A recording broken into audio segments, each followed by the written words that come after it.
Hi friends, ಹೇಗಿದ್ದೀರಾ? Friends, ಬೆಳಗ್ಗೆ ಹುಟ್ಟಿದ ಸೂರ್ಯ ಸಂಜೆ ಮುಳುಗಲೇಬೇಕು. ಇದು ಪ್ರಕೃತಿಯ ನಿಯಮವಾಗಿದೆ. ಆದರೆ ಸೂರ್ಯನೇ ಮುಳುಗದ ಪ್ರದೇಶ ಈ ಭೂಮಿ ಮೇಲೆ ಇದೆ ಅಂದರೆ ನೀವು ನಂಬಲೇಬೇಕು. ಮಧ್ಯರಾತ್ರಿ 12 ಗಂಟೆಯಲ್ಲಿ ಕೂಡ ಸೂರ್ಯ ಬೆಳಗನ್ನೇ ಇಲ್ಲಿ ನೀವು ನೋಡಬಹುದು. ಜಗತ್ತಿನ ಪ್ರದೇಶಗಳಲ್ಲಿ ಸೂರ್ಯ ಮುಳುಗೋದೇ ಇಲ್ಲ. ಎಷ್ಟೊತ್ತು ಕಳೆದರೂ ಅಲ್ಲಿ ಸೂರ್ಯನ ದರ್ಶನ ಆಗುತ್ತಲೇ ಇರುತ್ತೆ. ಹಾಗಾದರೆ ಯಾವುದು ಆ ಪ್ರದೇಶ ಅಂತ ನೀವು ಕೇಳಬಹುದು. ಹಾಗಿದ್ರೆ ಈ ವಿಡಿಯೋನ ಪೂರ್ತಿ ನೋಡಿ.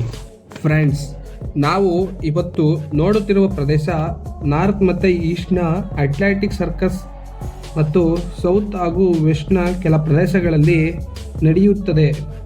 ಇಲ್ಲಿ ಸೂರ್ಯ ಮಧ್ಯರಾತ್ರಿಯಲ್ಲೂ ಸಹ ಸೂರ್ಯನ ಬೆಳಕು ಇರುತ್ತದೆ. ಇಲ್ಲಿಯ ಜನರು ಕೆಲ ತಿಂಗಳುಗಳ ಕಾಲ ಬೆಳಕಲ್ಲೇ ಜೀವನವನ್ನು ಮಾಡುತ್ತಾರೆ.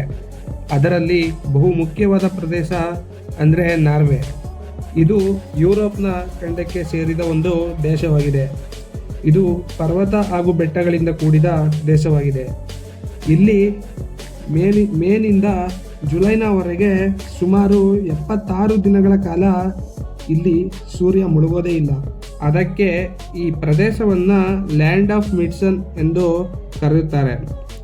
ನಾರ್ವೆನ ಸ್ಟಾಲ್ಬರ್ಡ್ನಲ್ಲಿ ಏಪ್ರಿಲ್ನಿಂದ ಆಗಸ್ಟ್ನವರೆಗೆ ಸೂರ್ಯ 24 ಗಂಟೆ ಪ್ರಕಾಶಿಸುತ್ತಲೇ ಇರುತ್ತಾನೆ. ಕೆನಡಾ ಇದು ಪ್ರಪಂಚದ 2ನೇ ಅತಿ ದೊಡ್ಡ ದೇಶ. ಈ ದೇಶದಲ್ಲಿ ಹೆಚ್ಚು ಮಂಜು ಬೀಳ್ತಾನೆ ಇರುತ್ತೆ.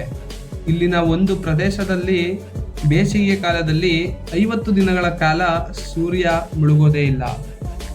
ಲ್ಯಾಂಡ್ ತುಂಬ ಸುಂದರವಾಗಿರೋ ಈ ದೇಶ ಯುರೋಪ್ನ 2ನೇ ಅತಿ ದೊಡ್ಡ ದೇಶವಾಗಿದೆ.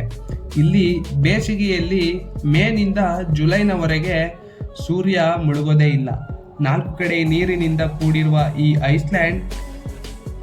ಐಸ್ಲ್ಯಾಂಡ್ನಲ್ಲಿ ಜಲಪಾತ ಹಾಗೂ ಜ್ವಾಲಾಮುಖಿಯಿಂದ ಉಂಟಾದ ಅಗ್ನಿ ಪರ್ವತಗಳು ಸಹ ಇಲ್ಲಿ ಇದೆ.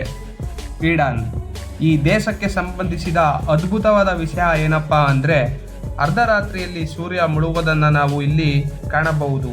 ಮೇನಿಂದ ಆಗಸ್ಟ್ನವರೆಗೆ ಸೂರ್ಯ ಅರ್ಧರಾತ್ರಿಯಲ್ಲೇ ಮುಳುಗಿ ಬೆಳಗಿನ ಜಾವ 4 ಗಂಟೆಯಲ್ಲಿ ಉದಯಿಸ್ತಾನೆ.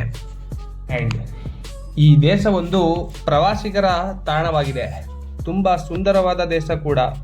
ಬೇಸಿಗೆಯಲ್ಲಿ ಇಲ್ಲಿ 76 ದಿನಗಳ ಕಾಲ ಸೂರ್ಯ ಮುಳುಗೋದೇ ಇಲ್ಲ. ಅದೇ ರೀತಿ ಚಳಿಗಾಲದಲ್ಲಿ ಇಲ್ಲಿ ನಾವು ಸೂರ್ಯನನ್ನು ನೋಡಲು ಆಗೋದಿಲ್ಲ. ಫ್ರೆಂಡ್ಸ್, ವಿಡಿಯೋ ಹೇಗಿತ್ತು ಎಂದು ಕಮೆಂಟ್ ಮಾಡಿ. ಮತ್ತೊಂದು ವಿಡಿಯೋದಲ್ಲಿ ಸಿಗೋಣ. ಅಲ್ಲಿವರೆಗೂ ನಮಸ್ಕಾರಗಳು.